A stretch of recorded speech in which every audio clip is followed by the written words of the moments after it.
Oh, we have all sorts of musical intros today. Ready? Remember this one? Merry Christmas, Happy Holiday. Okay, you feeling my theme? Wait for it, wait for it. That was a little NSYNC. And then maybe one of my most favorite Christmas songs ever. I don't want a lot for Christmas. Good morning and thank you for joining me on Coffee Convo Wednesday. Cheers. I'm Cindy Simmons and this is Coffee Convo Wednesday. Why am I out of breath? Why am I singing Christmas songs? Because it's Christmas in July. Yesterday was, I almost said December 25th. Yesterday was July 25th and I got this great Christmas Yoda mug and it's ginormous. And it's Christmas in July. So let's celebrate Christmas in July. Why? Because Christmas is just amazing. And Christmas represents all things that are happy and awesome. Christ is born and Christmas is awesome. And so there you go. We're celebrating Christmas in July today. So big fat cheers and good morning to you. All right, today is Wednesday, July 26th. As I said, yesterday was July 25th. 5 more months until Christmas. And coincidentally, it's my dad's birthday. He is not here with us, so hands up, happy birthday to you, Dad, hanging out in heaven. And he used to always call me on the 25th of every month and wish me whatever that was before Christmas. I think I maybe told you guys that story on here before, maybe not. But 5 more months to Christmas, so happy 5 more months to Christmas. Woohoo! Yeah, Christmas in July. Cheers! All right, obviously we have another fun show. Thanks for hanging out with me. Comment below, let me know where you're watching Coffee Convo Wednesday from, because I love that even though I live in Atlanta, Georgia right now, that all of you are not watching from even the state of Georgia, which is amazing. It's great. This is I guess next week, second to the last week before we move to Florida.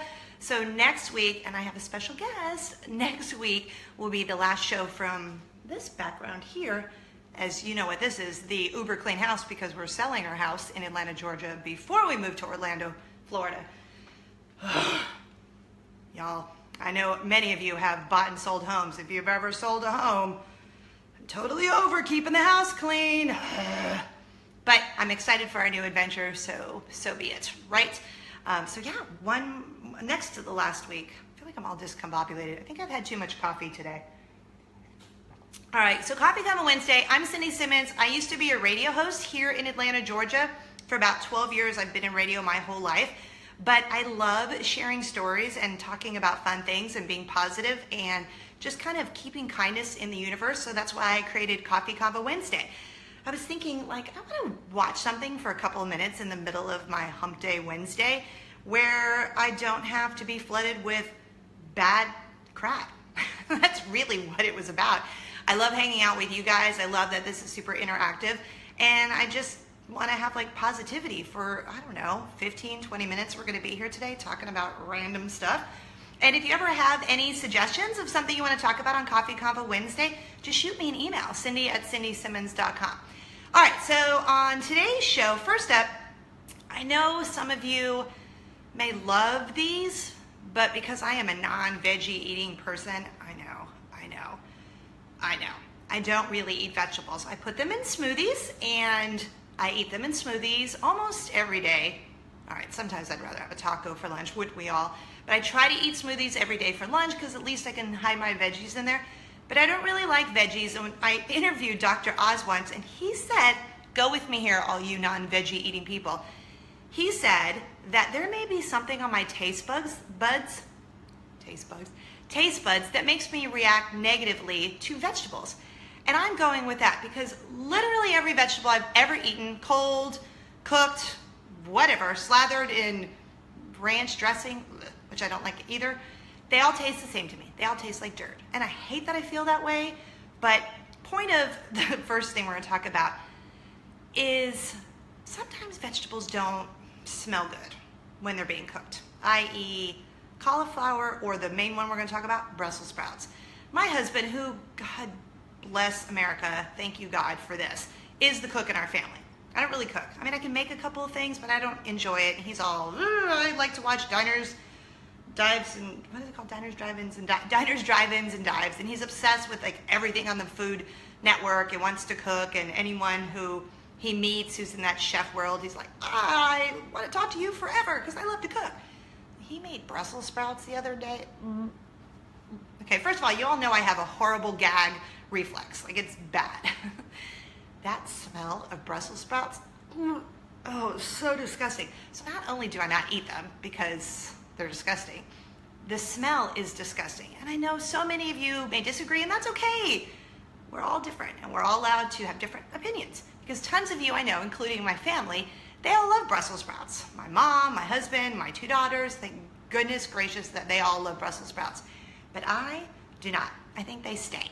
Stank. Ugh, the smell. But for those of you who do like Brussels sprouts, can we agree that they just stink? And so does cauliflower when you cook it. That stinks too? No? Maybe? I don't know. All right, so that's what I'm pondering this morning. I told you, there's never really anything massively important on this show or serious. I don't know. Brussels sprouts. Let's discuss the smell of Brussels sprouts. Blah.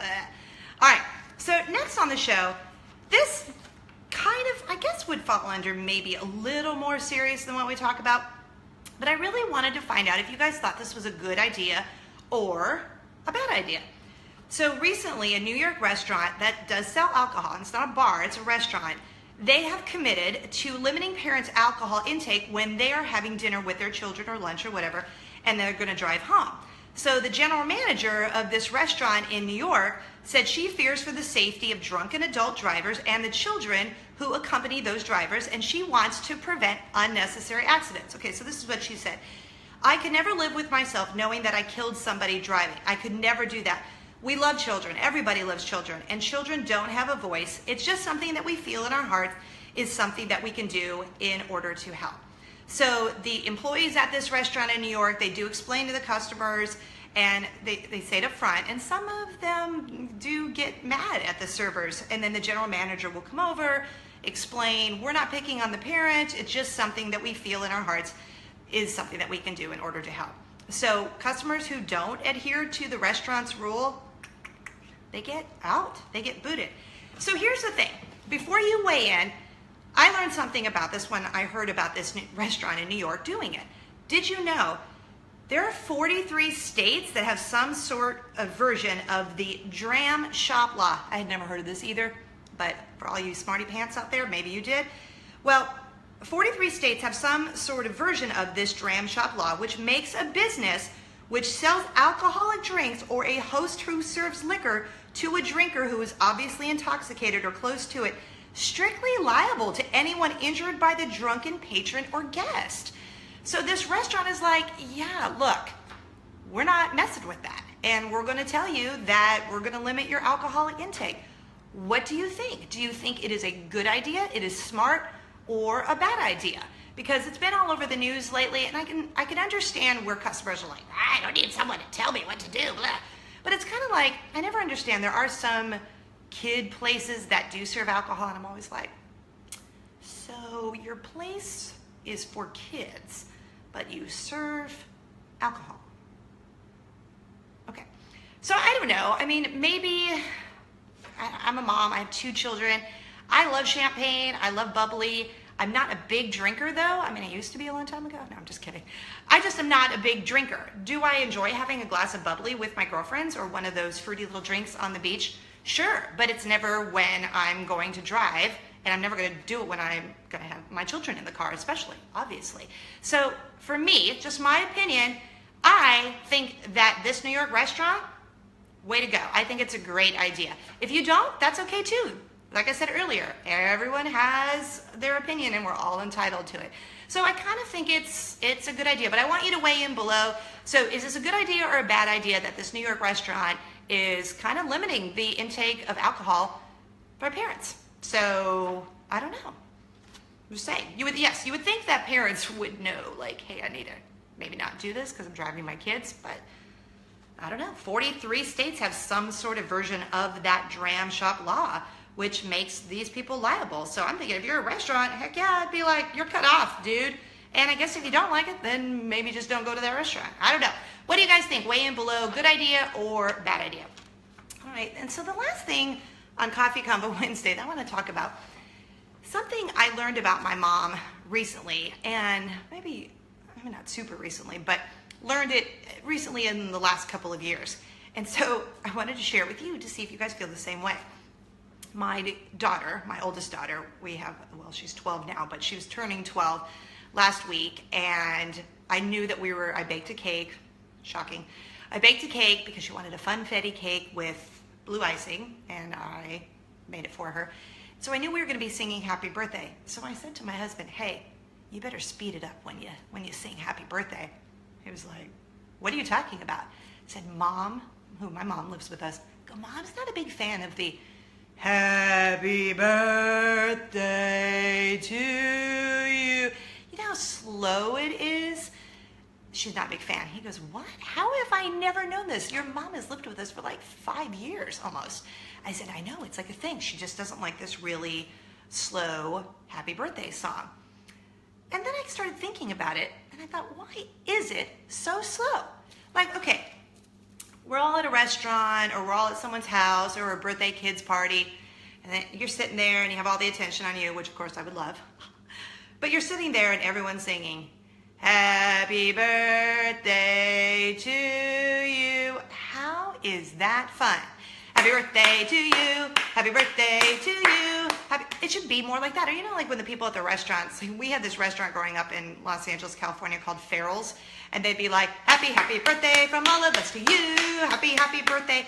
And I know that there are some restaurants, a lot of restaurants who do sing the happy birthday song. They do speed it up. So I kind of did some research, and I found out that the happy birthday song, look, you didn't think that Coffee Convo Wednesday was going to be all educational this morning, did you? Happy birthday goes back to 1893. There was this woman, Mildred Hill. She was a kindergarten teacher in Louisville, Kentucky, and she put together this little folk song, and it was called Good Morning to You. Good morning to you, good morning to you, good morning, dear children, good morning to all. So I guess it was supposed to be a welcome song that she would sing to the kids, but then it was published in 1893 in a book of songs for kindergarten kids. Is that redundant? So I guess it was so popular in reverse that kids were singing it to the teacher. So then it started somehow, I guess the children wanted to turn that into a happy birthday song, so they did.